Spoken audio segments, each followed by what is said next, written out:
जय बाबा गणिनाथ। आप सभी का हमारे YouTube चैनल पर बहुत बहुत स्वागत है। आइए आज सुनते हैं बाबा गणिनाथ धाम की कथा। यह कथा 10वीं सदी में भारत में काला जादू तथा तंत्र मंत्र का अत्यधिक बोलबाला था। तब का है कहा जाता है कि वर्तमान असम के कामरू कामाख्या में उस समय दो दुष्ट योगिनी बहनें नैना और मैना ने काले जादू के माया के बल पर मनुष्यों और बड़े बड़े साधकों एवं यहाँ तक कि देवी देवताओं को भी अपने मंत्र के बल पर परेशान कर रखा था। वह किसी भी मनुष्य को तोता, मैना, भेड़ बकरा आदि बनाने का भय दिखाकर अपने स्वार्थ की सिद्धि किया करती थी। इसी को खत्म करने के लिए बाबा गणिनाथ का जन्म हुआ था। बाबा गणिनाथ धाम में वही लोग आते हैं जो डायन जोगिन से परेशान है, जिसका पेट में बच्चा नहीं ठहरता है, वही लोग आते हैं। बाबा गणिनाथ धाम का मान्यता है कि मेला में आए श्रद्धालु बाजीन औरतें गंगा में स्नान करते समय बाबा गणिनाथ का नाम लेकर डुबकी लगाकर गीली मिट्टी निकालकर बाबा के मंदिर के गुंबद पर फेंकता है और वह मंदिर पर रुक जाता है तो उसे संतान की प्राप्ति होती है। अगर आप हमारे चैनल पर नए हैं तो हमारे चैनल को सब्सक्राइब जरूर करें, बेल आइकन दबाना न भूलें। अगर आपको हमारा सनातन धर्म से जुड़ी हुई हमारा वीडियो आपको अच्छा लगता है तो शेयर जरूर करें। तो बोलिए बाबा गणिनाथ की जय। आज से हजारों वर्ष पहले की बात है। पृथ्वी पर घोर अन्यायियों का घोर पाप होने लगा तो पृथ्वी गौ रूप धारण कर ब्रह्मलोक को गई। तब ब्रह्मा जी बोले, हे पृथ्वी, मैं आपके दुखों से अति दुखी हूँ, पर मैं इसमें क्या कर सकता हूँ? अतः आप हमारे साथ विष्णुलोक चलें, वहीं पर कोई निराकरण होगा। तब गौ माता और श्री ब्रह्मा जी भगवान विष्णु जी के पास पहुँचे और अपना दुखड़ा सुनाए। तब विष्णु भगवान बोले, ठीक है, हम लोगों को कैलाश पर्वत पर शिवजी के पास चलना होगा, जहां हम सबों का कल्याण होगा। तब गौ माता, ब्रह्मा जी एवं विष्णु भगवान शिवलोक को प्रस्थान किए। जब सभी लोग शिवलोक पहुंचे तो शंकर भगवान सभी लोगों का अतिथि सत्कार कर सभी को अपने आसन पर बिठाया। तब गौ माता भगवान शिव को प्रणाम कर अपनी सारी कहानी कहने लगी। हे त्रिपुरारी देवों में देव महादेव, आप तो सब कुछ जानते हैं, आपसे इस धरती पर कुछ छुपा हुआ नहीं है, फिर भी मैं अपनी दुखड़ा आपको सुनाती हूँ। हे महादेव, अब धरती पर इतना पाप बढ़ गया है कि वहां पर रहना हमारे बस की बात नहीं है। वहां हम मरे तुल्य जीवन बिता रही हूँ। अतः हे महादेव, हम धरतीवासियों के जगत कल्याण का कोई उपाय करें।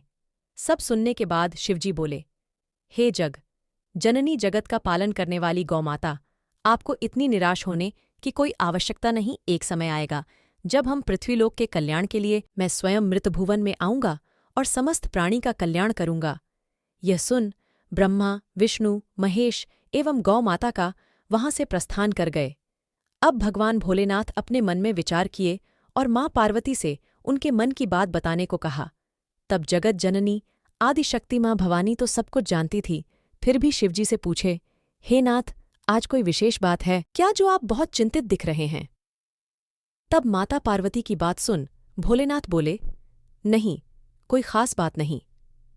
तब माता पार्वती भोलेनाथ से अति प्रेमपूर्वक कहती हैं कि हे नाथ, आप देवों के देव में महान हैं, लेकिन आपने मेरी राय पूछी है तो आप बताइए कि क्या बिना स्त्री पुरुष के संपर्क से कोई संतान की उत्पत्ति हो सकती है? तब शिवजी मुस्कुरा दिए और अपने मन में सोचे कि पार्वती की भी इच्छा है कि पृथ्वी लोक में सभी प्राणियों की रक्षा हो। तब शिवजी बोलते हैं, हे पार्वती, समय आने पर आपकी इच्छा पूर्ति होगी। अब धीरे धीरे समय बीतने लगा। अब इधर माता पार्वती तभी से भगवान शंकर की आराधना में लीन अपने आंचल को फैलाए एवं अपने नेत्र को बंद कर पूजा कर रही थी। उसी समय शिवजी वहां प्रकट हुए और माता पार्वती के आंचल में वहां जल रही होम से गंध, धूप और मिट्टी उठाकर उनके आंचल में डाल दिए और फिर पार्वती से आंख खोलने को कहा। तब माता पार्वती आंखें खोलती हैं तो अपने आंचल में एक बहुत ही सुंदर बालक को देख अति हर्षित हुए भोलेनाथ की ओर देखती है। तब भगवान भोलेनाथ मुस्कुराकर कहने लगे, हे पार्वती, तुमने जो मुझसे प्रश्न किया था उसका उत्तर तुम्हें मिल गया, अब इसको देखभाल तुम करो। तब माता पार्वती भगवान भोलेनाथ से कहा, हे नाथ, आप तो अपने कर्तव्य का पालन किया, अब मेरी बारी है। उसके बाद माता पार्वती ने अपने शक्ति से एक कन्या को प्रकट किया और दोनों का नामकरण किया। उस बालक का नाम गणिनाथ रखा और उस कन्या का नाम क्षेमा सती रखा। बाबा गणिनाथ का पालन पोषण शिवलोक में होने लगा। पर उस कन्या को पृथ्वी लोक में भेजने का इंतजाम शुरू हुआ। उस समय सभी देवतागण वहां उपस्थित हो पुष्प की बरसात की और सभी के विचार से उस कन्या को विमान द्वारा पलवैया से उत्तर की ओर एक जंगल में मायावी खरहूर के वन में उस कन्या को उतार दिया गया और सभी लोग वहां अंतर्ध्यान हो गए। पर होना तो वही था जो नारायण ने रचा था। कहते हैं एक चौपाई है, होई है वही जो राम रची राखा, का करी तर्क जब बठाबहू साखा। ये सब रचना तो नारायण का रचा हुआ था और उसी समय मानसाह नाम का एक किसान जंगल में खड़हर काटने के लिए उस जंगल में आया और अति सुंदर खर देखकर काटने को बैठा। ज्यों ही उसने खर काटना शुरू किया तो एक नवजात बालिका को वहां रोते पाया। मानसाह यह सब देखकर अक्का बक्का रह गया और इधर उधर नजर दौड़ाने लगा, पर वहां कोई और दूसरा आदमी नहीं था। इधर मानसाह को देख वह कन्या रोते रोते चुप हो गई। तब मानसाह उस बच्ची को अपने गोद में उठा अपने सीने से लगा लिए। उस समय उनकी प्रसन्नता की कोई सीमा न था और उन्होंने अपने आप को भूला दिया कि हम निःसंतान हैं।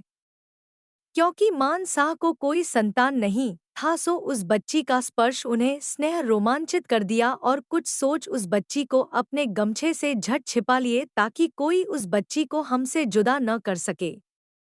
मानसाह उस बच्ची को ले अपने घर की ओर चल पड़े। घर पहुंचने पर उनकी पत्नी उस बच्ची को देख बड़े हर्षित हो उसे अपने सीने से लगा लिया। मानसाह उस बच्ची के माता पिता को बहुत खोज किए मगर उस बच्ची का माता पिता नहीं मिला। उस बच्ची का पालन पोषण यहाँ होने लगा। वो बालक रूपी गणिनाथ का पालन पोषण वहाँ शिवलोक में और बच्ची रूपी क्षमा सती का मानसाह के यहाँ होने लगा। धीरे धीरे कुछ समय बीता तो शंकर जी उस बालक गणिनाथ को विष्णु लोक ले चले। विष्णुलोक में भगवान नारायण ने उस बालक को देख अति प्रसन्न हुए और अपने पास ही रख लिया और उनका शिक्षा दीक्षा एवं साधना वहां होने लगा। धीरे धीरे कुछ समय बीता। अब बालक गणिनाथ का उम्र 14 वर्ष का हुआ। तब एक रोज भगवान भोलेनाथ विष्णु लोक पहुंचे और विष्णु भगवान से मिलने के उपरांत बालक गणिनाथ को बोले, हे वत्स, अब तुम्हें मृत्युलोक में जा धरती वासियों के कल्याणार्थ काम करने हैं, अतः वहां चलने की तैयारी करो। अब बालक गणिनाथ की विदाई के लिए सभी देवगण वहां उपस्थित हो गए। अब बालक गणिनाथ जब विष्णु भगवान चरण स्पर्श कर उठा तो उनके दोनों आंख भर आए। तब भगवान विष्णु ने पूछा, बोलो वत्स, क्या हुआ जो आशा की बूंद टपकने लगे। विष्णु भगवान उस बालक से स्नेह पूर्वक पूछा। बालक रूपी गणिनाथ ने कहा, हे प्रभु, हे करुणा निधान, मुझे आपकी सेवा से कहीं और जाने का इच्छा नहीं करता। तो श्री भगवान बोले, हे गणिनाथ, तुम मृत्युलोक में बढ़ रहे अतिताइयों के विनाश के लिए तुम्हारा सृजन हुआ है। अतः हे गणिनाथ, आज से तुम धरती माता की सेवा में ही दिन गुजारोगे और उसके बाद हम तुम्हारे पुत्र के रूप में गाविंदा अवतार लूंगा और सारे इष्टजनों से धरती वासियों को उद्धार करूंगा। अतः मेरी भी यही इच्छा है कि तुम अब पृथ्वी लोक जाओ और अपने कर्तव्य का परिचय दो। इतना सुन सभी देवतागण बाबा गणिनाथ को आशीर्वाद दिया और फूलों की वर्षा की। लेकिन बाबा गणिनाथ ने फिर भगवान भोलेनाथ से पूछा, हे पिता परमेश्वर, मृत्यु भुवन में तो वर्ण भेद है, तो मैं वहां कौन वर्ण कहलाऊंगा। हे कृपा सिंधु शंका समाधान करें। तब भगवान भोलेनाथ ने कहा, हे गणनाथ, जो मनुष्य आपको मृत्युलोक में प्रथम मिलेगा वही जात और वर्ण आपका होगा। इतना सुन भगवान गणनाथ मृत्यु भुवन की ओर चल दिए और वह अदृश्य हो एक बहुत ही भयानक जंगल में आ गए। अब बाबा गणनाथ उस जंगल में धीरे धीरे चलते हुए एक पीपल वृक्ष के नीचे जा बैठे और प्रकृति की अनुपम धरा को देखने लगे। उस जंगल में मन को मोहने वाले वृक्ष थे, कहीं आम तो कहीं चंदन तो कहीं हुमार, कुल मिलाकर सभी तरह के फल फूल वाले इस जंगल का नाम पलवैया जंगल के नाम से जाना जाता था, जो 1200 बीघे की रकवा में गंगा नदी किनारे तक फैली हुई थी। अब धीरे धीरे सूर्य भगवान की लालिमा धरती पर अमृत की धारा बिखेरने लगी। उस समय वहां एक बूढ़ा व्यक्ति आया और पीपल वृक्ष के नीचे बैठे संत रूपी गणिनाथ को दंडवत प्रणाम किए। तो संत रूपी बाबा गणिनाथ ने उस बूढ़े व्यक्ति से पूछा, ए भाई, आप किस वर्ण के हैं? तो वह बूढ़ा व्यक्ति बोला, हे संत, हम वैश्य जाति के हैं। अतः आप अपना परिचय दें। तो गणिनाथ जी बोले, मैं भी वैश्य जाति का हूँ। अब गणिनाथ उस बूढ़े व्यक्ति से उसका नाम एवं इस घने जंगल में आने का कारण पूछा। जिसके हाथों में एक कुल्हाड़ी था, सो बोला, मेरा नाम मानसा है और मैं इस जंगल से रोज लकड़ियां काटता हूँ और इससे मेरे परिवार का गुजारा होता है, किंतु आपका दर्शन प्राप्त कर कहीं जाने को मन नहीं करता। अतः मेरे साथ मेरे आतिथ्य स्वीकार कर हमें अनुग्रहित करें। तब गणिनाथ जी बोले, हे भाई, हम तुम्हारे साथ अवश्य चलेंगे, अतः तुम लकड़ियां काट लो। वह बूढ़ा व्यक्ति लकड़ी काटने लगा। थोड़ी सी लकड़ियां काटते काटते थक गया और वह बैठ गया। तब गणिनाथ जी बोले, आपने तो आज थोड़ी सी ही लकड़ियां काटे हैं, अतः थोड़ी सी और काट लो। तो वो बूढ़ा व्यक्ति बोला, हे संत, अगर ज्यादा काट लूं तो भी मैं इसे उठा नहीं सकता, मेरे पास कोई शक्ति नहीं है। अतः अब हम लोग चलेंगे। तब बाबा गणिनाथ बोले कि आज मैं भी तुम्हारे साथ हूँ, अतः घबराओ नहीं और थोड़ी लकड़ी काट लो। गणिनाथ जी बोले, तुम्हारा गुजारा लकड़ियों से ही होता है? तो बोला, हाँ। और वह बूढ़ा व्यक्ति लकड़ी काटने को उठा तो उसके शरीर से एक प्रकार का शक्ति का संचार हुआ और वह लकड़ियां काटने लगा। थोड़े ही देर में लकड़ियों का बहुत सा ढेर लग गया। जब मानसा वो लकड़ियों का ढेर देखा तो चकित हो श्री संत की ओर देखने लगा। तब संत जी बोले, हे भाई, अब सारी लकड़ियों को एक जगह रस्सा तैयार कर बांधो। मानसाह रस्सा तैयार करने लगे और सारी लकड़ियों को वह बूढ़ा व्यक्ति क्षण भर में ही श्री संत की कृपा से उसे रस्सी पर डाल दिया और पहाड़ जैसा बोझ को देख चिंतित भाव से उसे अपनी नजरों से देखने लगा। तो संत रूपी गणिनाथ ने कहा, आपको क्या हुआ है जो आप इतना सोच रहे हैं? आप विशेष मत सोचिए, हम जैसा कहते हैं वैसा करते जाइए।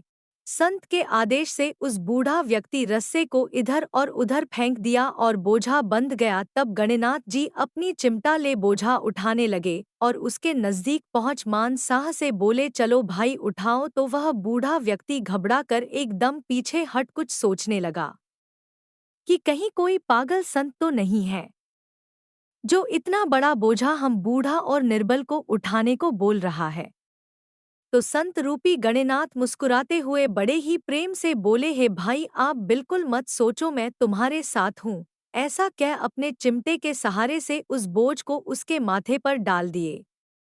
देखो हमारे बाबा गणिनाथ की महिमा से वह बूढ़ा व्यक्ति पहाड़ जैसा बोझ उठाकर चल पड़ा। अब आगे आगे मानसा एवं उनके पीछे श्री संत जी उस जंगल से प्रस्थान किए।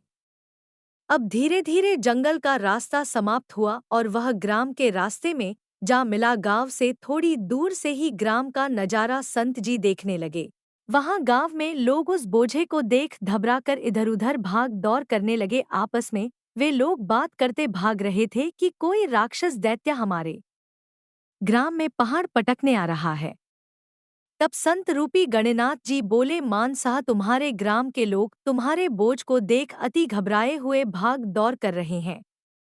अतः आप अपने ग्रामवासियों को आवाज दे कहो, अपना परिचय दो। तब मानसाह कुछ दूरी से आवाज दे बोला, है हमारे ग्रामवासियों, आप लोग घबराइए नहीं, मैं आप ही के ग्राम का मानसाह हूँ जो लकड़ी का बोझ इतना बड़ा उठाए हूँ। यह सब श्री संत जी की कृपा है, अतः आप लोग चिंता न करें। अब मानसा अपने दरवाजे पर जा लकड़ी का गट्ठर भूमि पर डाल सोचने लगा, आज हमारे दरवाजे पर एक संत आए हैं। ऐसा विचार कर श्री संत से बोले, हे महाराज, आप थोड़ी देर यहाँ विश्राम करें, हम बाजार जाकर लकड़ी बेच आपके लिए और अपने परिवार के लिए खाने पीने का सामान लेकर आता हूँ।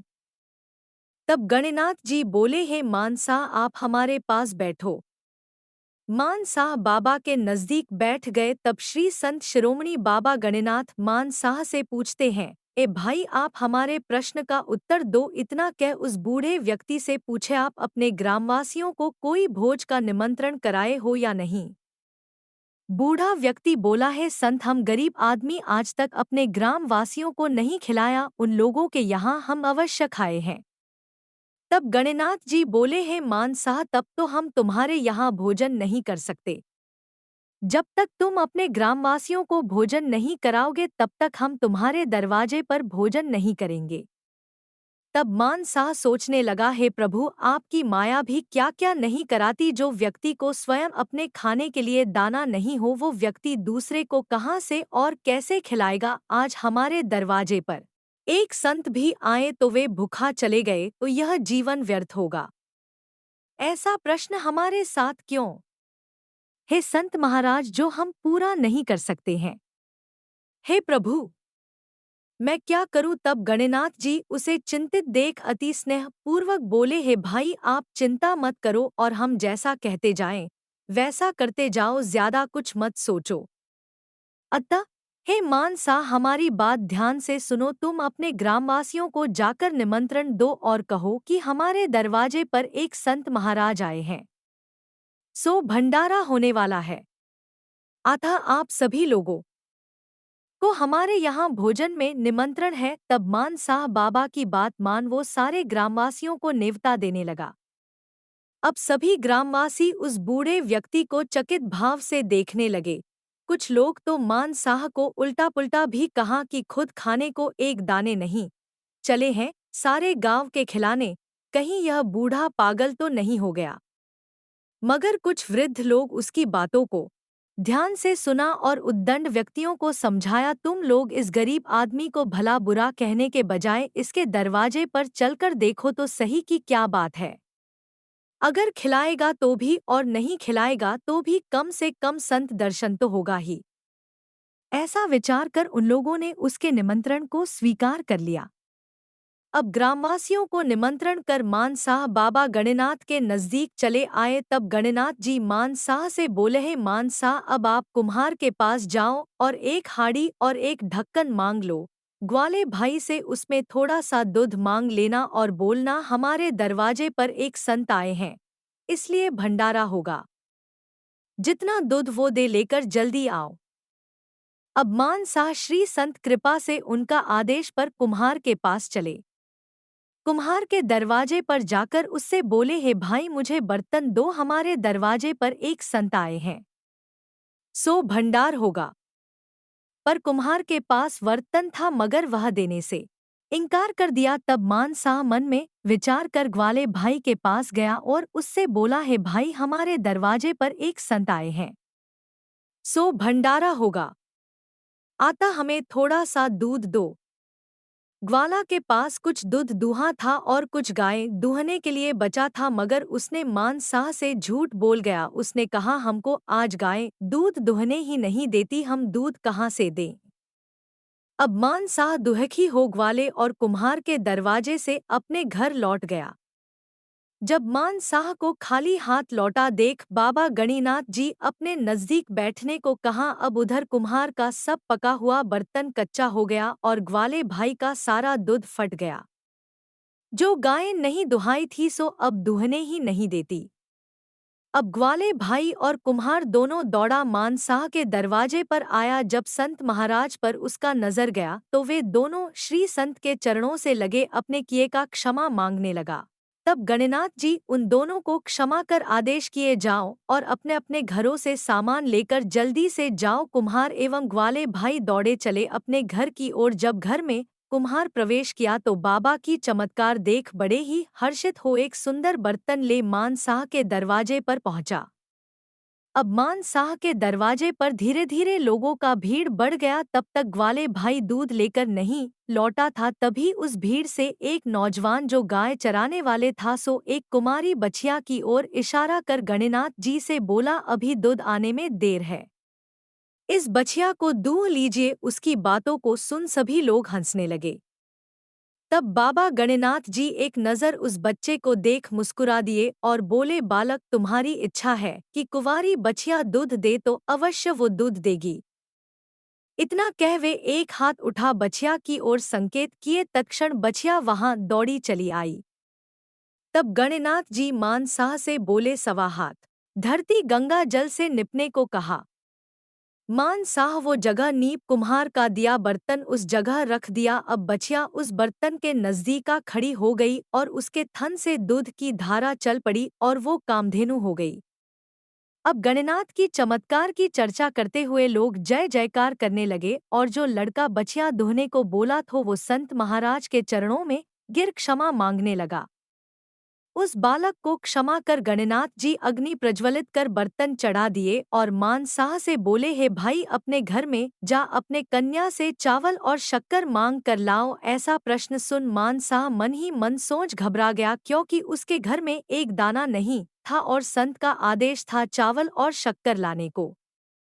आता कुछ सोचने लगा, तब गणनाथ जी बोले, हे भाई तुम बेकार की चिंता मत करो और जैसा मैं कहता हूँ वैसा करते जाओ। अपने पुत्री से चावल शक्कर मांग जल्द लाओ। तब मानसा ऐसा प्रश्न सुन मानसा मन ही मन सोच घबरा गया, क्योंकि उसके घर में एक दाना नहीं था और संत का आदेश था चावल और शक्कर लाने को।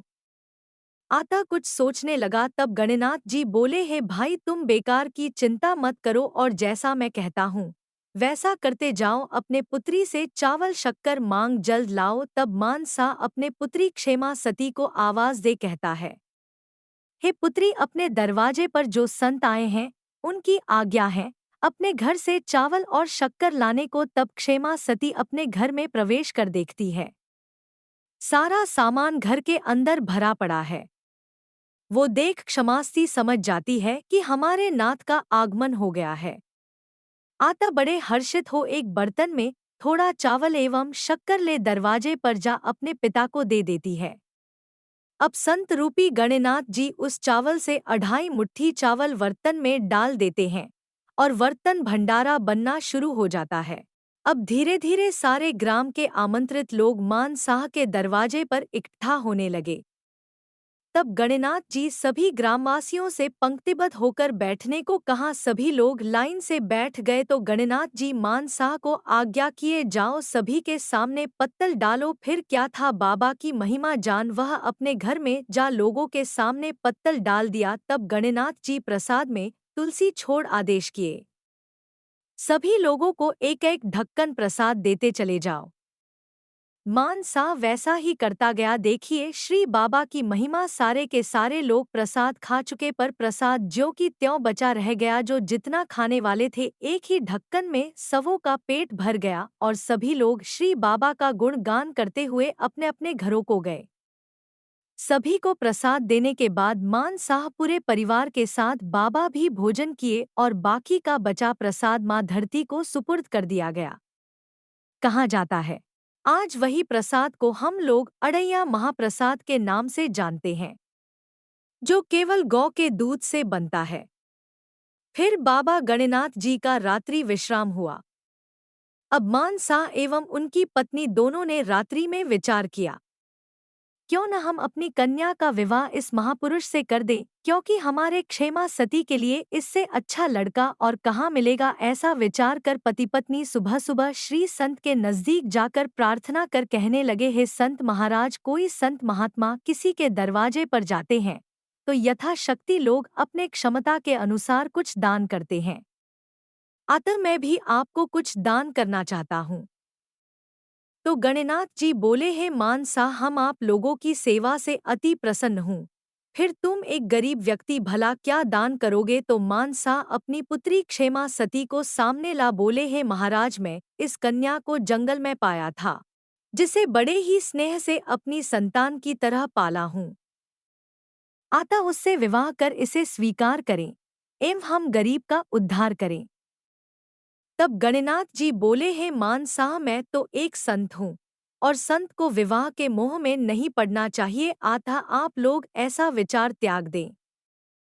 परंतु मान साह बोला, हे संत, मेरे कन्या योग वर आपसे अच्छा कहाँ मिल पाएगा और दान की हुई चीज लौटाया नहीं जाता। आता हम गरीब पर अनुग्रह कर स्वीकार करें। उसके उपरांत सभी समाज के सामने श्री बाबा गणनाथ जी का विवाह माता क्षेमास्ती से हो जाता है। शादी के बाद बाबा गणनाथ जी मानसाह से विदा लेते हुए अपनी पत्नी क्षेमा सती से बोले, सती तुम कुछ दिन और अपना माता पिता के पास रहो, मुझे कुछ कार्यवश जाना है। उन लौट कर आऊंगा तो आपको फिर ले चलूंगा। फिर बाबा गणनाथ को मैया क्षेमा सती ने कहा, है नाथ, अब मैं आपकी अर्धांगिनी हूँ और आपकी सेवा करना मेरा धर्म है, इसलिए है नाथ, आप जहाँ जाएंगे वहाँ आपके साथ मुझे जाना मेरा अधिकार बनता है, अतः मैं भी आपके साथ चलूंगी। ऐसा बात सुन बाबा गणनाथ और मैया क्षेमा सती वहां से चल पड़े। अब बाबा गणनाथ जी गांव से निकल जंगल के रास्ते से होते हुए गंगा किनारे पर जा एक स्थान पर अपना चिमटा, कमंडल और खड़ाऊ रख किनारे पर उसे घास फूस साफ करने लगे और अपने मन में विचार किए, यहाँ पर कुछ दिनों तक जप तप साधना करूंगा, और वही साधना में लीन हो गए। साधना में ही उन्होंने देखा कि किस तरह उस राज्य के राजा के साथ नैना और मैना जोगिन ने उस राजा को आंखों से अंधा किया और कैसे उसके बेटे का जान गई। वो सब समझ गए। उसी समय कुछ लोग अपने कंधे पर अर्थी ले उसी ओर चले आ रहे थे। तो गणनाथ जी अपने मन विचार किए, मैं यहाँ तपोभूमि बनाने का सोचा था, मगर ये लोग तो यहाँ श्मशान बनाएंगे। इतने में वे लोग अर्थी को कुछ ही दूरी पर रख दिया तो संत रूपी गणनाथ जी उन लोगों से पूछे, ए भाई, यह कौन आदमी और किसका लड़का है और कैसे वह मरा, मुझे बताओ। तब वहां आए लोगों में से एक व्यक्ति बोला, है संत, आप जिस जगह पर बैठे हैं उस जगह का नाम पलवैया नगरी है। उन्हीं राज्य के जमींदार श्री धर्म साह जी हैं, जो स्वयं दोनों आंखों से अंधे हैं, एवं उन्हीं का एकलौता पुत्र जिसका नाम धीरज कुमार था, उसी को कल रात्रि में कालवन एक नाग ने डस लिया और वो मर गया। हम लोग ने बहुत जगह बैद और झाड़ फूक कराया मगर कोई फायदा नहीं हुआ। तब गणनाथ जी बोले, हे भाई, अर्थी के बंधन को खोलो, वह बालक अब जगने ही वाला है, वो बहुत देर तक मीठी नींद में सो चुका है। तब उस भीड़ में एक आदमी बड़े ही अभद्रतापूर्ण बोला, ये कोई पागल आदमी है, इसके बातों में समय बर्बाद न करें, हम लोगों को आज अन्न खाए 3रा दिन बीत रहा है, अतः जल्दी में क्रियाकर्म कर घर चले।